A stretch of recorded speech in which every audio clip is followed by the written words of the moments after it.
بسم اللہ الرحمن الرحیم وقل جاء الحق وزهق الباطل ان الباطل كان زهوقا۔ بسم اللہ الرحمن الرحیم۔ السلام علیکم ورحمۃ اللہ وبرکاتہ۔ ناظرین کرام، بہت ہی خوش نصیب وہ انسان ہوتا ہے جس کو اپنے گناہوں کا احساس ہوتا ہے اور جس کو یہ اندازہ ہوتا ہے کہ وہ ایک غلط کام کر رہا ہے جو اسے نہیں کرنا چاہیے، اور پھر وہ اس کی درستگی کی پھر کوشش کرتا ہے۔ لیکن درستگی تب تک ممکن نہیں ہوتی جب تک اسے احساس نہ ہو کہ وہ غلط کام کر رہا ہے۔ یعنی اللہ تعالیٰ پہلے انسان کو احساس دیتا ہے کہ وہ میں غلط کام کر رہا ہوں، اور اس کے بعد اللہ تعالیٰ اس کو درست کرنے کی توفیق عطا فرماتا ہے، توبہ کرنے کی توفیق عطا فرماتا ہے، تاکہ انسان اگر صحیح طریقے سے توبہ کرتا ہے تو اپنے تمام پچھلے گناہوں سے صاف اور پاک ہو جاتا ہے۔ یعنی جتنے اس نے گناہ کیے ہوتے ہیں ان سے بری ہو جاتا ہے، بشرطے کہ وہ توبہ صحیح طریقے سے کرے۔ ہم لوگ دنیا میں روزمرہ کے معاملات میں بہت سے گناہ کرتے ہیں، بہت سی اللہ تعالیٰ کی نافرمانیاں کرتے ہیں۔ ہمیں احساس کچھ کا تو ہوتا ہے کہ ہم یہ غلط کر رہے ہیں، لیکن بے شمار ایسی چیزیں ہیں جن کا ہمیں احساس ہی نہیں ہوتا کہ ہم اللہ کی نافرمانی کر رہے ہیں یا ایک ایسا کام کر رہے ہیں جو ہمیں نہیں کرنا چاہیے۔ تو ان تمام چیزوں کو مد نظر رکھتے ہوئے ایک انسان جب اپنے اندر دیکھتا ہے، اپنی کوتاہیوں اور نافرمانیوں کو دیکھتا ہے، تو وہ بدظن ہو جاتا ہے اور کئی مرتبہ وہ توبہ سے دور ہو جاتا ہے، اور وہ یہ سوچتا ہے کہ شاید میرے اتنے زیادہ گناہ ہیں کہ اگر میں توبہ کرتا ہوں تو شاید وہ پتہ نہیں قبول ہوگی یا نہیں ہوگی۔ یعنی اس قسم کے سوالات انسان کے ذہن میں پیدا ہوتے ہیں۔ ایک ایسا ہی واقعہ حضرت موسیٰ علیہ السلام کے دور کا واقعہ ہے۔ بنی اسرائیل میں ایک شخص ہوا کرتا تھا جس نے 99 قتل کیے تھے۔ آپ اندازہ لگائیں کہ اگر ایک شخص کوئی ایک قتل کرتا ہے تو وہ ایک قتل کرنا ہی کتنا سنگین گناہ ہے، اللہ تعالیٰ کے احکامات کی کتنی صریح نافرمانی ہے۔ جبکہ اس شخص نے، جو بنی اسرائیل کا شخص تھا، اس نے 99 لوگوں کو قتل کیا تھا۔ اب اس نے قتل تو کر دیا، لیکن اب کہیں جا کر اسے یہ احساس ہونے لگا کہ میں نے بہت بڑی غلطی کی ہے، میں نے بہت بڑا گناہ کیا ہے، مجھے اللہ تعالیٰ کی نافرمانی نہیں کرنی چاہیے تھی۔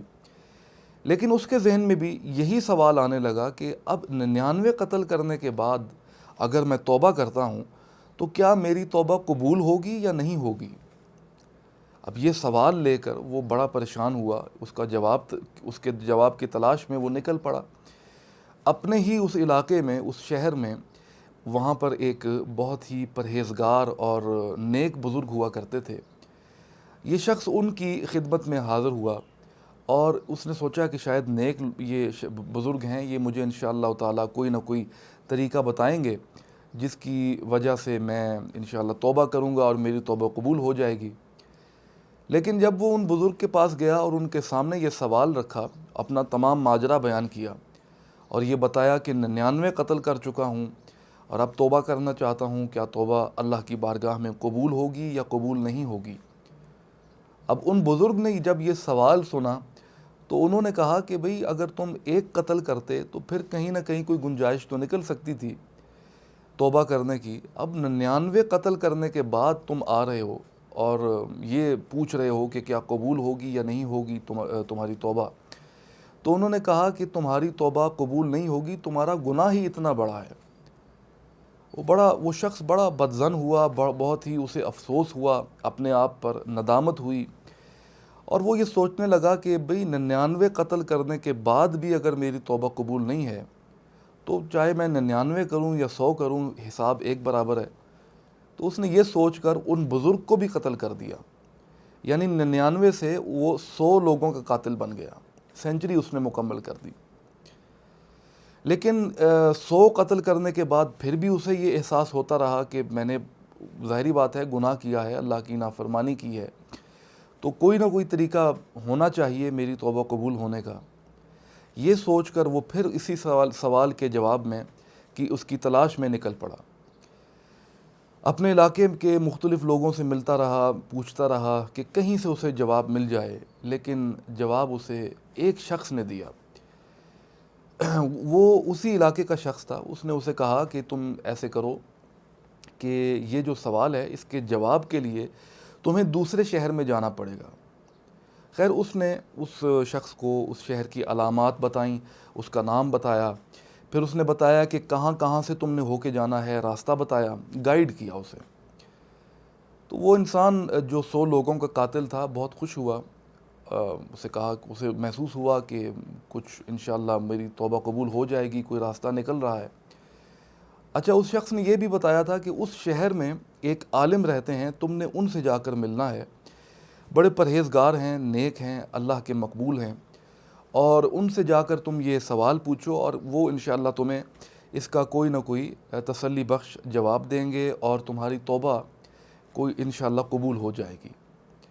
یہ شخص بڑی خوشی سے یہاں سے نکلا, اپنا شہر چھوڑ کر دوسرے شہر کے راستے میں ہے کہ راستے میں بالکل عین درمیان میں اسے موت آ گئی. اب موت کا فرشتہ روح قبض کر رہا ہے, اور ایک طرف رحمت کے فرشتے ہیں, دوسری طرف عذاب کے فرشتے کھڑے ہیں. ان دونوں فرشتوں کا آپس میں مکالمہ ہو رہا ہے اور آپس میں یہ جھگڑ رہے ہیں. رحمت کے فرشتے کہتے ہیں کہ یعنی وہ ملک الموت کو کہتے ہیں کہ اس کی روح کو ہمارے حوالے کرو کیونکہ یہ جنتی ہے, اور ان کی دلیل یہ ہے کہ یہ توبہ کی غرض سے نکلا ہے, تو یہ اللہ تعالیٰ کی اس پر رحمت ہوئی ہے, لہٰذا یہ جنتی ہے. جبکہ دوسری طرف جو عذاب کے فرشتے کھڑے ہیں وہ کہتے ہیں کہ نہیں, کہ یہ جنتی نہیں بلکہ جہنمی ہے, یہ ابھی 100 قتل پورے کر کے آ رہا ہے, تو لہٰذا اس کی روح کو ہمارے حوالے کرو, ہم اس کو جہنم کی طرف لے کر جاتے ہیں. اب یہ ایک مکالمہ چل رہا ہے اور اللہ تعالیٰ یہ تمام سب کچھ دیکھ رہا ہے. اللہ تعالیٰ نے اس شہر کو حکم دیا جس شہر کی طرف یہ شخص توبہ کی غرض سے جا رہا تھا, اسے اللہ تعالیٰ نے حکم دیا کہ تم اس شخص کے قریب ہو جاؤ, اور جس شہر سے یہ 100 قتل کر کے آ رہا تھا اس شہر کو حکم دیا کہ اس شخص کے اس سے دور ہو جاؤ. لہٰذا ایسا ہی ہوا. اور یہ فرمانے کے بعد اللہ تعالیٰ نے فرشتوں کو مخاطب ہو کر فرمایا کہ تم ایسے کرو کہ اس شخص سے پیمائش کرو کہ کون سا شہر قریب ہے. اگر تو وہ شہر قریب ہوا جس کی سمت یہ توبہ کی غرض سے جا رہا تھا تو اس کو رحمت کے فرشتوں کے حوالے کرو, اس کو میں نے بخش دیا. ہاں اگر اس کی مسافت یا اس کی دوری اس شہر کے قریب ہے جہاں سے یہ 100 قتل پورے کر کے آ رہا ہے, تو اسے عذاب کے فرشتوں کے حوالے کرو, اس کا ٹھکانہ جہنم ہے. تو فرشتوں نے جب وہ پیمائش کی تو وہ شخص اس شہر کے قریب تھا جس کی طرف یہ توبہ کی غرض سے جا رہا تھا.